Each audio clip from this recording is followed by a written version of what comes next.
ভাঙড়ে ইডির তল্লাশি অভিযান নিয়ে সাংবাদিকদের মুখোমুখি ক্যানিং পূর্বের বিধায়ক শওকত মোল্লা। দেখুন, আইন সবার জন্য সমান, সে প্রধানমন্ত্রী থেকে শুরু করে একজন সাধারণ নাগরিক। ভাঙড় কি আর ক্যানিং কি আর গোটা ভারতবর্ষ কি, যেখানে যদি কেন্দ্রীয় এজেন্সি মনে করে তাদের তদন্তের স্বার্থে তারা যে কোনো জায়গায় তারা হানা দিতে পারে, রেড করতে পারে, এটা নতুন কিছু নেই। আর এই যে এখানটায় যে এতদিন ধরে যে কারখানাগুলো বা মিলগুলো রয়েছে, যার অন্যতম মালিক ছিলেন হচ্ছে জাহাঙ্গীর আলম পাপ্পুদা, প্রথমে আমরা সেটাই জেনেছিলাম, মানে কী বলবেন? তো আমরা তো জানি, কিন্তু কে এই মিলগুলো কারা বিক্রি করছে আর কারা শেয়ার নিচ্ছে, কে কী নিচ্ছে, এসব তো আমাদের কিছু জানি, আমরা এসবের মধ্যেই থাকি না।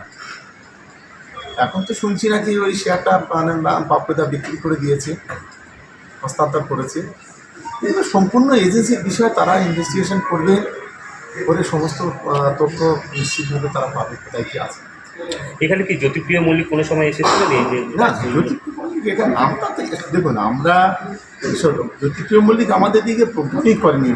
আমরা কোনো দিন আমাদের ক্যানিং পূর্ব বিধানসভায়, আমি তো এখানে দায়িত্ব না 1 বছর, তার আগে তো জ্যোতিপ্রিয় মল্লিক জেলে চলে গেছে। জ্যোতিপ্রিয় মল্লিকরা ওরা উত্তর 24 পরগনার লিডার, ওরা বেশি করে উত্তর 24 দেখত, ওই হিসাবে আমার কি জানা যায়। যেটা জানা যাচ্ছে যে আনিসুর রহমান, তার ভাই আলিফ নূর, আনিসুর রহমান হচ্ছে দেগঙ্গার তৃণমূল নেতা, তাদের এর সঙ্গে যোগ রয়েছে। কী বলবেন এই যে মিলের মালিক?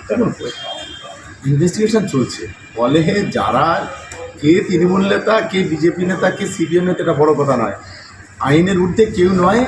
আমি মনে করি কেউ যদি দোষী হয় তার বিরুদ্ধে সরানো ব্যবস্থা হোক, এটা আমরা চাই। আমরা তৃণমূল কংগ্রেস রাজনৈতিকভাবে কাউকে আমরা ইল্লিগাল ওয়ার্ককে সমর্থন করি না, আমরা দুর্নীতিকে কখনো পছন্দ করি না। আমাদের নেতা অভিষেক বন্দ্যোপাধ্যায় এবং আমাদের নেত্রী মমতা বন্দ্যোপাধ্যায় খুব পরিষ্কারভাবে বলেছেন, দুর্নীতির ক্ষেত্রে 0 টলারেন্স। ফলে স্বাভাবিক কারণে যদি কেউ দুর্নীতিগ্রস্ত হয় নিশ্চিতভাবে তার বিরুদ্ধে ব্যবস্থা হোক, কিন্তু পরিকল্পিতভাবে যেন কাউকে ফাঁসানো না হয়, রাজনৈতিক স্বার্থে যেন কাউকে ফাঁসানো না হয়, এটাই আমরা বলি। আমরা সিবিআইকে, ইডিকে, ইনকাম ট্যাক্সকে, এনআইএকে কাউকে দোষ দেবো না, কিন্তু আমরা এইটুকুই বলবো যে রাজনৈতিক স্বার্থে কোনো এজেন্সি যেন ব্যবহৃত না হয়, এটা আমি অন্তত বলি। মুখ্যমন্ত্রী রাজ্যের গরিব মানুষদের ফ্রিতে যে রেশনের যে সামগ্রী দেওয়ার চেষ্টা করেন, সেখানে সেই রেশন দুর্নীতির সঙ্গে যদি আপনার ভাঙড়ে যে এইসব মিলগুলো যদি যুক্ত থাকে, তাহলে আপনারা কী ব্যবস্থা নেবেন? দলগত কঠিন শাস্তি নেওয়া উচিত, কঠিন শাস্তি পাওয়া উচিত তাদের। আমরা বলেছি তো, দুর্নীতির ক্ষেত্রে 0 টলারেন্স। যদি কেউ এর সঙ্গে যুক্ত থাকে, যদি সঠিক থাকে, ইনভেস্টিগেশনে যদি উঠে আসে, তার বিরুদ্ধে কঠিন থেকে কঠিনতম শাস্তি হওয়া উচিত তার, এটা আমি নিশ্চিতভাবে মনে করি। শেষ প্রশ্ন হচ্ছে, এই ইডির তদন্ত রেশন দুর্নীতি নিয়ে কীভাবে ওয়েলকাম করছেন কি যে ভাঙড়ে যাচ্ছে তদন্ত করতেছে? কীভাবে দেখছেন? ওয়েলকাম করার বিষয় নয়, রিফিউজ করার বিষয় নয়। এজেন্সি নিশ্চিতভাবে তাদের তথ্যের ভিত্তিতে তারা তদন্ত করবে, এই বিষয়ে তো আমাদের কিছু বলার নেই।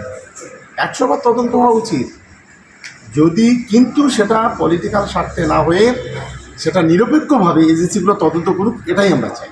তৃণমূল নেতা তথা ভাঙড় 1 নম্বর ব্লকের বনভূমির কর্মাধ্যক্ষ আহসান মোল্লা বলেন, দেখুন, আমাদের এখানে আগে থেকেই এই ঘর ভাড়া করা আছে, আমাদের পার্টির মিটিং, সেই হিসেবে আমরা সকাল থেকে এখানেই আছি। এসে দেখছি এখানে ইডি রেড হচ্ছে, কী বা কেন সেটা আমরা বলতে পারবো না। একটা যেটা সূত্রের মাধ্যমে জানা যাচ্ছে, কাইজার আহমেদ যে প্রাক্তন ব্লক সভাপতি, তার ভাই জাহাঙ্গীর আলম পাপ্পু এবং একজন হচ্ছে আনিসুর এবং আলিফ নূর, যে রেশন দুর্নীতি মামলায় এর আগেই অ্যারেস্ট হয়েছে, তার ঘনিষ্ঠ। না, ওসব ব্যাপারে আমাদের কোনো মন্তব্য নেই। কে কী করছে না করছে ওটা আমরা জানি না। আমাদের পার্টির দলীয় কর্মসূচি আছে, এখানেই আছি, ও কে বা কী করছে, কে নামটা আমার কিছু জানি না। ব্যুরো রিপোর্ট, সোনারপুর বার্তা।